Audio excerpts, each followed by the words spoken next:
Hi and hello welcome to channel Dona Vikash. இப்போ சேனலில் பார்க்குறது இன்ஜினியரிங் தெர்மோடைனமிக்ஸ். இதை மட்டும் படித்தால் போதும், எளிதாக பாஸ் ஆகலாம். பாஸ் ஈஸி நீட்டிடி. நீங்கள் அஃபிலியேட் காலேஜில் அட்டானமஸில் டீம்டில் படித்தாலும் நம்மளோட இம்பார்ட்டன்ட் டாபிக்ஸாக ஃபாலோ பண்ணலாம். ரெகுலேஷன் 2021க்கான சிலபஸ் தான் பார்த்துட்ருக்கோம். WhatsApp channel name pass easy, Instagram ID Vignesh டோனா விகாஷ்.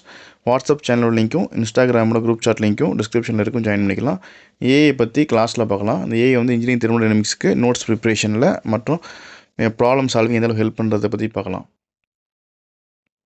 பார்க்குறது ரெகுலேஷன் 2021 இருக்கிற சிலபஸில் இன்ஜினியரிங் தெர்மோடைனமிக்ஸ். இது செகண்ட் இயர் 3rd செமஸ்டர் வரக்கூடிய சப்ஜெக்ட். இதை ப்ரிப்பேர் பண்ணி கொடுத்தவங்க மிஸ்டர் சரவணன் சார் மற்றும் Nasulla sir. Thanks to Saravanan sir and Nasulla sir. இப்போ நீங்கள் பார்க்குற இந்த தெர்மோடைனமிக்ஸ்க்கு complete notes pass easy notes வேணும் அப்படின்னா +2 மார்க்ஸோட சேர்த்து பாஸ் ஈஸி நோட்ஸு +2 மார்க்ஸ் கம்ப்ளீட்டாக உங்களுக்கு வேணும் அப்படின்னா நீங்கள் டிஸ்கிரிப்ஷனில் பாஸ் ஈஸி அதாவது இன்ஜினியரிங் தெர்மோடைனமிக்ஸ் நோட்ஸ்னே ஒரு வீடியோ இருக்கும், அதை நீங்கள் பாருங்கள். அதுக்கு ப்ரொசீஜரை ஃபாலோ பண்ணிங்க அப்படின்னா நோட்ஸ் டெவலப் பண்ணிக்கலாம். இப்போ நம்ம யூனிட் வைஸ் என்ன இம்பார்ட்டன்ட் டாபிக்ன்றதை பற்றி பார்க்கலாம். ஸோ யூனிட் 1 அதில் பார்த்தோம்னா டைட்டில் வந்து பேசிக்ஸ் 0th அண்ட் ஃபஸ்ட்டில் தான் யூனிட் 1 டைட்டில். இதில் பேசிக்ஸ் அண்ட் டெஃபினேஷன்ஸ் வந்து 2 மார்க்கில் கேட்பாங்க. அப்புறம் 0th law of temperature scale, 0th law and temperature scale ஒரு இம்பார்ட்டன்ட் டாபிக் கண்டிப்பாக கேட்கலாம். அடுத்து problems focused on thermodynamic cycle and displacement work and non flow process. இதிலிருந்து கொஸ்டின் வரலாம். இது எல்லாமே வந்து ஃபஸ்ட் ஹாஃபில் இருக்கும். செகண்ட் ஹாஃப் எடுத்தோம் அப்படின்னா ஸ்டெடி ஃப்ளோ எனர்ஜி ஈக்குவேஷன். நீங்கள் அத்தனை இது மேலே எல்லா டாப்பிக்கும் படிக்கிறத விட ஸ்டெடி ஃப்ளோ எனர்ஜி ஈக்குவேஷன் மட்டும் நீங்கள் படிச்சிங்கன்னா கம்பல்சரி கொஸ்டின் அட்டன் பண்ணிடலாம். ஷார்ட்டாக வந்து SFEன்னு சொல்லுவாங்க. சரிங்களா, ஒரு டாபிக் படித்தா போதும் கம்பல்சரி 13 மார்க் கொஸ்டின் அட்டன் பண்ணிடலாம். சரிங்களா, மேலே இதெல்லாம் பார்த்தீங்கன்னா 2 மார்க் ஹெல்ப் இருக்கும் நீங்கள் படிச்சிங்கன்னா. அது நம்ம first half and second half சொல்லணும். ஒரு ஹாஃப் நல்லா படிச்சுக்கணும், இன்னொரு ஹாஃப் வந்து 2 மார்க் வந்தால் அட்டன் பண்ணுற அளவுக்காச்சும் படிச்சுக்கணும். சரிங்களா, அதில் யூனிட் 1ல் நீங்கள் ஃபோக்கஸ் பண்ண வேண்டிய டாபிக் வந்து ஸ்டெடி ஃப்ளோ எனர்ஜி ஈக்குவேஷன். ஈஸியாக தான் இருக்கும், இது ஸ்டூடெண்ட் பாயிண்ட் ஆஃப் வியூ ரொம்ப ஈஸியாக இருக்கும். அடுத்து unit 2 second law and entropy. இதில் definition of heat engine, refrigerator heat pump 2 மார்க்கில் கேட்கலாம் 6ல். அடுத்து problems focused on heat engine காம்பினேஷனில் ஹீட் பம்ப் ரெஃப்ரிஜரேட்டர் ரெண்டுமே சேர்த்து வச்சு கூட ஹீட் இன்ஜின் தனியாக கேட்கலாம், இல்லை ஹீட் இன்ஜின் ரெஃப்ரிஜரேட்டர் சேர்த்து வச்சு ப்ராப்ளம் கேட்கலாம். ஸோ மேலே டெஃபினேஷன் படிச்சு 2 மார்க் கட்ட முடியலாம். அதுக்கு செகண்ட் டாப்பிக்காக வந்து இந்த ஹீட் இன்ஜின் அப்புறம் ஹீட் பம்ப் ரெஃப்ரிஜரேட்டர் இது மூணுமே வச்சு நீங்கள் வந்து ப்ராப்ளம் கேட்கலாம். இது ரெண்டுமே சேர்த்து ஃபஸ்ட் ஹாஃப். இந்த டெஃபினேஷனும் அந்த ப்ராப்ளம் சேர்த்து வந்து ஃபஸ்ட் ஹாஃபாக இருக்கும். செகண்ட் ஹாஃபில் பார்த்தீங்க அப்படின்னா கார்னாட் சைக்கிள் டெரிவேஷன் ப்ராப்ளம் இது கேட்கலாம். அடுத்து கிளாசியஸ் இன்இக்வல் டெரிவேஷன். சரிங்களா, இது கேட்கலாம்.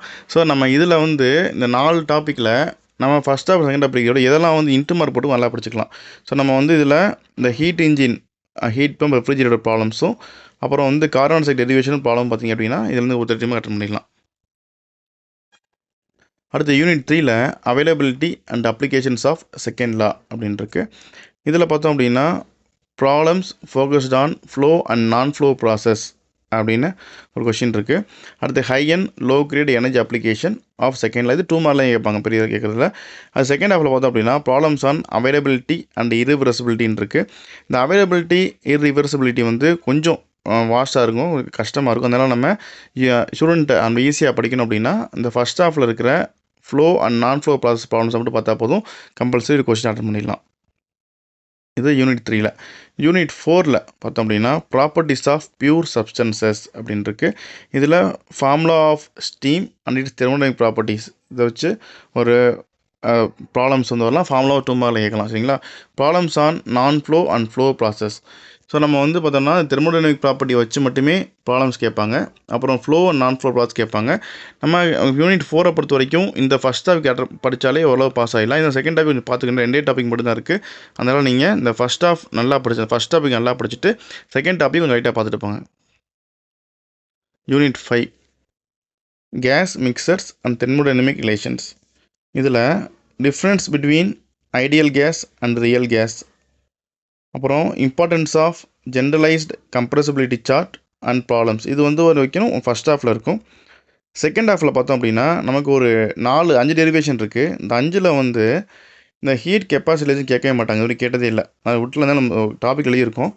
So Maxwell relation, TDS equation, heat capacity relations, Joule Thomson experiment, Clausius Clapeyron equation.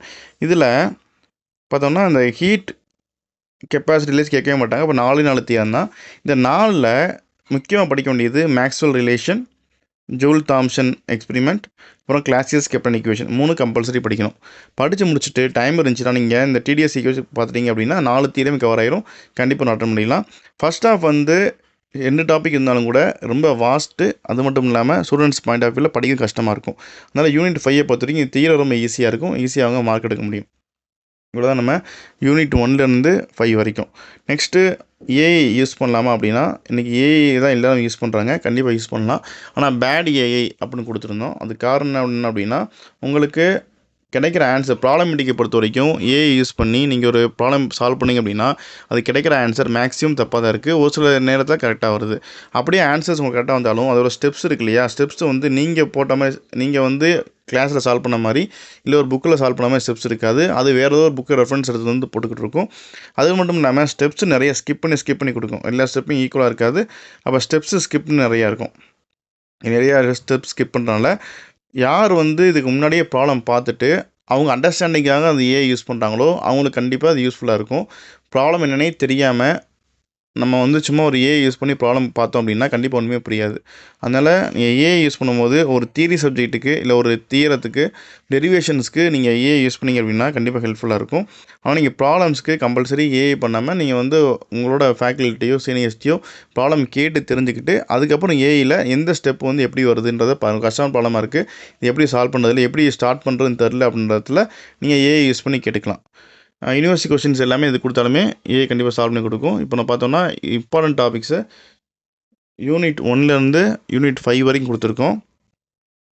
இதில் வந்து நோட்ஸ் வந்து உங்களுக்கு வேணும் அப்படின்னா டிஸ்கிரிப்ஷனில் உங்களுக்கு இந்த தெர்மோடைனமிக்ஸ் நோட்ஸ் லிங்க் இருக்கும். அதை நீங்கள் பார்த்துட்டு அதை ஃபாலோ பண்ணுங்கள். கண்டிப்பாக உங்களுக்கு வந்து நோட்ஸ் வந்து ஈஸியாக டவுன்லோட் பண்ண முடியும். அதுக்கப்புறம் வந்து இந்த டாபிக்ஸ் எடுத்து கொடுத்தவங்க I once thanks to Saravanan sir, Nasulla sir. இவ்வளோ தான் நம்ம வந்து இதை பார்த்தது. இந்த வீடியோ பிடிச்சா லைக் பண்ணுங்கள், உங்கள் ஃப்ரெண்ட்ஸ் கண்டிப்பாக ஷேர் பண்ணுங்கள். தொடர்ந்து சேனலை சப்போர்ட் பண்ணுங்கள், சப்ஸ்கிரைப் பண்ணுங்கள். நன்றி.